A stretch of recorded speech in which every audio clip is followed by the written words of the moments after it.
Hey guys, so today I have something super exciting for you. I was able to talk to the incredibly talented Tony Bancroft. Now you might know that name because he's a very famous Disney animator. I mean, he's brought us Pumbaa and Kronk and so many others. He's also worked as co-director on Animal Crackers, the new Netflix movie, which I do have my interview up with Scott, who is the writer on here as well. So if you've missed that, be sure to check that out. But seriously, guys, I was talking to him about his new project, Red Shoes and the Seven Dwarfs. He's voice director for this one. And this movie is from Lionsgate. It comes out on the 18th, September 18th. And here you go. Here's my interview with him. But seriously, you guys need to check this movie out. So without further ado, here's my interview. Hey, Tessa from Mama's Geeky here. Thank you so much for stopping by my YouTube channel.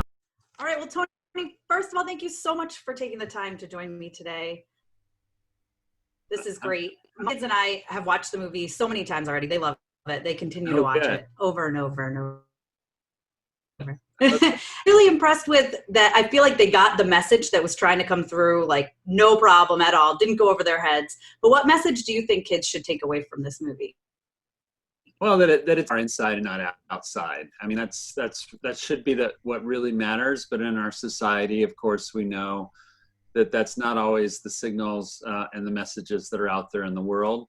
And so I think this really lands in a big, and I'm glad to hear that you picked up on it and your kids did too, that really lands as the main theme in the movie. I have 3 daughters myself. So body image was always a big issue in our household. So I was really happy to be a part of something that was, uniquely different, fun, comedy, family film, but also had a powerful message. Yeah, my girls are 7 and 9, and they go, "Oh, it's just about being yourself and loving yourself and not caring what you look like on the outside." And I was like, "Yeah, that is it. Yeah. Actually, good job." Yeah, that's it.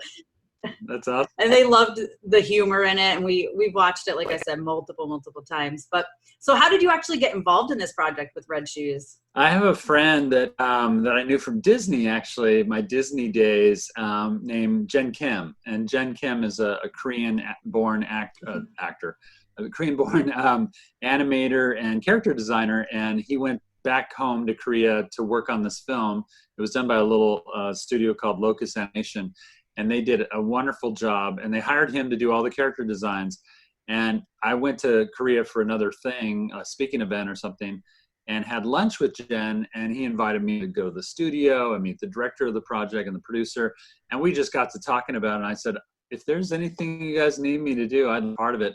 And so when they started casting their actors, they pulled me in to help with, give my 2 cents on the actors, but also to direct all of the actors, to get their voices recorded and to work with them one-on-one as a voice director. That's so cool. That sounds like a really cool job.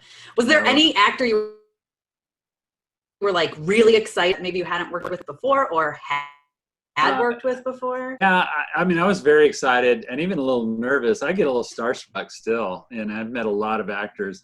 But Chloe Grace Moretz, I was always a big fan of hers since, her action-packed kick-ass movies that she did when she was very young. So she's been on my radar to meet her for a long time. And then, so when she walked in the first day, I think I was the one that was like kind of geeky and nerdy and stuff and kind of probably babbling a little bit too much like I am in this interview. No, that's great. I am a huge comic book fan, so I've read the Kick, and then to see her in the movie, I loved it. So I was so excited to see her as part of this too. So I geeked out a little bit when I read the cast. So it's not just you, don't worry. But so what's the voice casting process like? Do you have to listen to a ton of people? Do they send in tapes? How does that work? Director that, and this is largely a role in Hollywood. They not only cast for live action movies, but for animation, they know the actors that are into or want to or are doing voiceover acting, because not every actor that you see on screen is good at it or wants to do it. So they have their own lists, and then we just talk about the character. What are the character traits of Red Shoes, of Snow, of the father in that character, or Merlin, and then we try and really kind of focus in on what actors are maybe a little popular too, because that's part of the marketing, right? but also who would be appropriate for the part. And then it's amazing how it kind of whittles down. You have a wish list, and then you have your kind of plan Bs and plan Cs.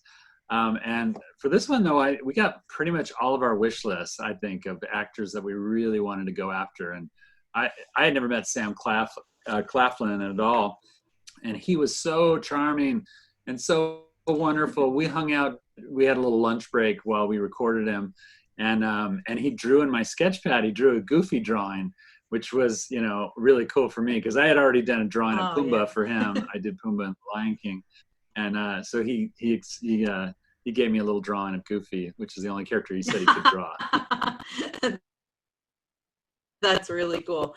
Are there any bloopers that stood out that actually made it into the movie? I wasn't there for a lot of the Jim Rash. He plays Prince Average or Average. And I wasn't there when they recorded him the first time, but I heard there was a lot of, really cool ad-libs that he did. And many of them did end up in the movie. And I'm trying to think of Patrick Warburton. He gave some good stuff too. I've worked with him over the years. I did Kronk and Emperor's New Groove with Patrick. And so I pulled him into this actually because I knew that he would be perfect as the Magic Mirror.